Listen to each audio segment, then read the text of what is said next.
today, why it's important that they come out. Yes, Terry, go ahead. Terry, introduce yourself. No need for introductions, but. Hi, I'm Terry Brennan. My mom was born in 1918. She was born in a year when women still didn't have the right to vote. She went on to march for women's equality multiple times. She taught in low-income neighborhoods. She was a devout Catholic who supported the right to have an abortion, even though that would not have been her personal choice. She supported marriage equality. She died 10 years ago, and I can't even imagine what her reaction would be today. We have a new little girl in our family. She was born about a month ago. I'm well past where I would have to make this decision, but I want to make sure that she gets to make this decision. And for those people who don't support abortion rights, I want them to really think deeply about the greater meaning of this decision. It's a violation of our privacy. We hold privacy very, very dear in this country. Our doctors take vows to protect our privacy about all of our medical decisions. This violates all of that.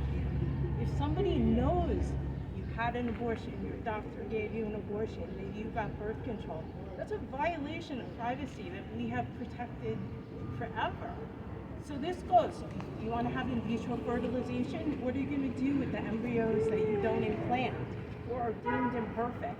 Somebody gets to know about that if this goes through. They get to know about this in Texas and other states where you might get arrested.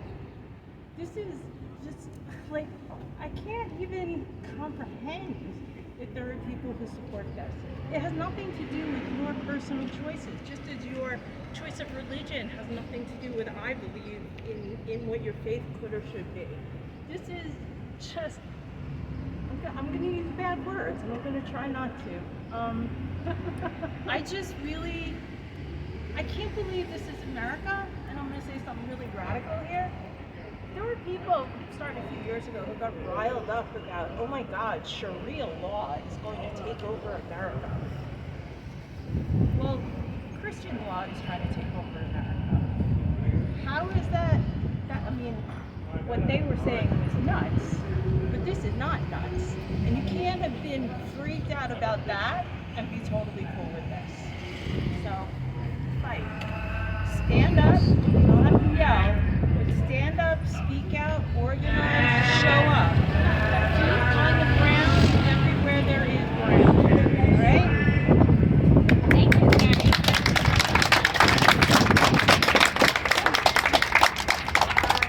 Anybody else would like to add anything or express?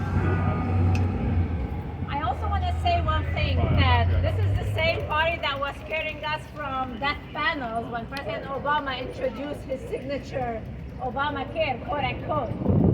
So they really choose what they care about. When it comes time to controlling women's body, and specifically controlling women, they're turning the clock back. I've also been reading online some propaganda that is saying, oh, this is a form of birth control that people are using. Well, why are you against giving out the free birth controls if you really think somebody's going to use abortion as a form of birth control? So the next actions are going to be really volunteering for this election cycle, because this could turn the midterm election upside down. As we're speaking, our districts are being redrawn. We should know in a couple of weeks what's going to happen. And so when we put out actions for volunteering, whether it's phone banking, whether it's talking to your neighbor, whether it's door knocking, whatever you're comfortable with, the best response to this is us showing up at the poll and incentivizing others to do the same. Because unless we show up at the poll, this assault is going to continue. And that's our only chances of slowing it down. If you feel New York is a blue state, well, it was not blue until 2018, really. We only had the Reproductive Health Act after the election of 2018. Also, there are a lot of swing states, Pennsylvania. There are some states that will determine who will control the Senate. Any phone banking you do, even if it's one time a month, whatever you could do will help us win the midterm election, because we cannot allow those folks from this party, the Republican Party, to control the state or the federal chambers, whether it's Congress or the House of Representatives. We cannot allow them to control any of these chambers because we know their ideology.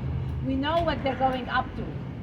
So it's unfortunately that a year ago we were protesting to protect our democracy after the former president tried to undermine the election results.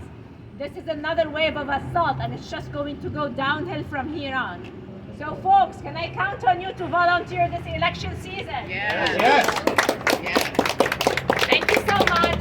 We're at Debating Them. You can follow us on social media. You can join the club or participate in the events. I really look forward to seeing all of you in the future and all of these actions that will do to get our elected who support us re-elected, and those who don't support us say goodbye to the office they don't deserve. Thank you. And that's not enough. Yes. And that's not enough, That's and not you a- know it. Yes. Yes. I have been in this battle for 39 years, since I was 18 years old. And I became a socialist outside of an abortion clinic in Chicago in 1983, where I saw the beginnings of Operation Rescue and that whole crew where they didn't yet have a name and forget about decades before website. And to be honest, the Democrats have presided over the federal and state governments and local for all of these decades and presided over the evisceration of our rights and have conceded to the restrictions.